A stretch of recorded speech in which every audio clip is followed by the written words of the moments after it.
안녕하세요. 법도TV 엄정숙 부동산 전문 변호사입니다. 오늘은 명도소송에서 부당이득 반환 청구를 못하는 경우에 관한 내용입니다. 명도소송에서 부당이득 반환 청구는 큰 쟁점이 됩니다.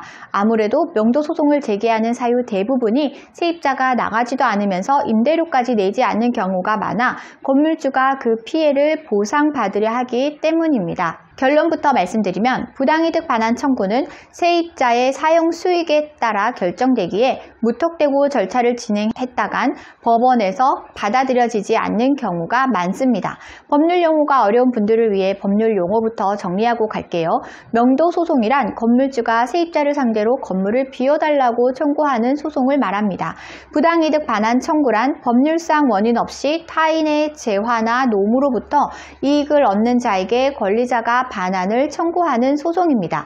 즉 상대방의 동의 없이 대가를 지불하지도 않고 재산상 이익을 얻는다면 피해를 본 사람이 부당한 이익을 본 사람을 상대로 부당이익을 반환하라는 소송을 말합니다. 오늘 주제에 이어서 설명드립니다. 상가임대차 관계는 세입자가 부동산을 임차하기 위해 건물주에게 보증금과 임대료라는 대가를 지불하고 사용 수익하는 구조입니다. 만약 세입자가 임차의 대가인 임대료를 지불하지 않고 장사를 하여 수익을 낸다면 부당이득으로 판단될 수 있습니다. 세입자가 수익을 낼 수 있었던 원인 자체가 점포 사용에 있는데 그 대가를 지불하지 않았기 때문입니다. 반면 세입자가 점포를 비워주진 않았지만 장사도 하지 않았다면 부당이득 반환 청구는 성립될 수 있을까요? 가령 계약 해지가 되었음에도 세입자가 나가지 않고 해당 점포에서 장사 역시 하지 않는 경우가 있습니다. 부당이득 반환 청구 소송의 주요 쟁점은 사용 수익에 달려 있습니다.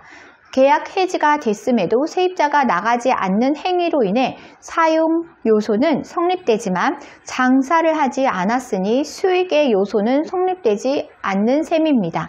다시 말해 세입자가 계약 해지에도 점포를 계속 점유하면서 장사를 해서 수익을 냈다면 사용과 수익의 요소가 모두 성립이 되지만 장사를 하지 않았기에 세입자가 이익을 취한 건 아니라는 뜻이 됩니다. 따라서 부당이득 반환 청구가 성립되기 위해서는 사용과 수익이라는 요소가 맞아떨어져야 하지만 장사를 하지 않아 이득이 없었다면 부당이득 반환 청구의 성립은 어렵다고 봐야 합니다.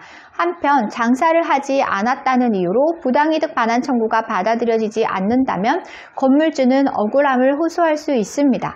세입자가 장사를 하지 않아 이득을 챙긴 건 없지만 명도 의무를 지키지 않은 탓에 벌어진 건물주의 손해가 분명히 있기 때문입니다. 다시 말해 세입자가 제때 나갔더라면 건물주는 신규 세입자를 구해 제대로 월세 수입을 낼 수 있었겠지만 임대료까지 내지 않은 기존 세입자 때문에 손해가 발생했다는 것입니다. 이 경우 건물주는 세입자를 상대로 부당이득 반환 청구 소송이 아닌 손해배상 청구 소송을 제기해야 합니다. 손해배상 청구 소송은 상대방에게 이익이 없더라도 저지른 과실로 인해 물질적, 정신적 피해가 있다면 피해를 준 상대방에게 제기하는 소송입니다. 즉 세입자가 이익을 취한 건 없지만 법률 위반으로 건물주에게 피해와 손해를 끼친 것은 사실이기에 그 손해를 배상하는 소송을 제기할 수 있다는 말입니다. 또한 임대료를 계속 내지 않아 연체된 임대료가 보증금을 초과한 경우에도 세입자에게 별다른 부당이득이 없다면 손해배상 청구 소송으로 보증금을 초과한 차액을 청구하면 됩니다. 오늘은 명도소송에서 부당이득 반환 청구를 못하는 경우에 관한 내용을 설명드렸습니다. 정리하자면 명도 의무를 지키지 않았어도 수익을 내지 않았다면 부당이득 성립이 어렵다는 것이고요. 명도 의무를 지키지 않은 채 수익까지 냈다면 부당이득으로 봐야 합니다. 부당이득이 없는 세입자에게 손해 책임을 물으려면 손해배상 청구 소송을 해야 합니다. 오늘 주제와 관련된 문의사항이나 명도소송 관련 문의사항이 있으신 분들은 홈페이지에 문의사항을 남겨주시면 이메일로 답변 드리고 있는데요. 홈페이지는 네이버에서 법도 명도소송센터를 검색하시면 쉽게 찾으실 수 있습니다. 홈페이지에 접속하시면 상단 우측에 비용 안내 및 무료 상담 메뉴가 보이실 텐데요.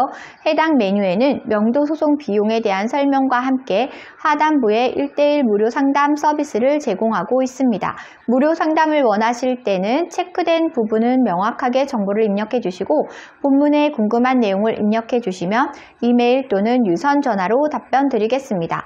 오늘은 여기까지 설명해 드렸고요. 다음에 더 좋은 부동산 법률 정보로 찾아뵙겠습니다. 저는 엄정숙 부동산 전문 변호사였습니다.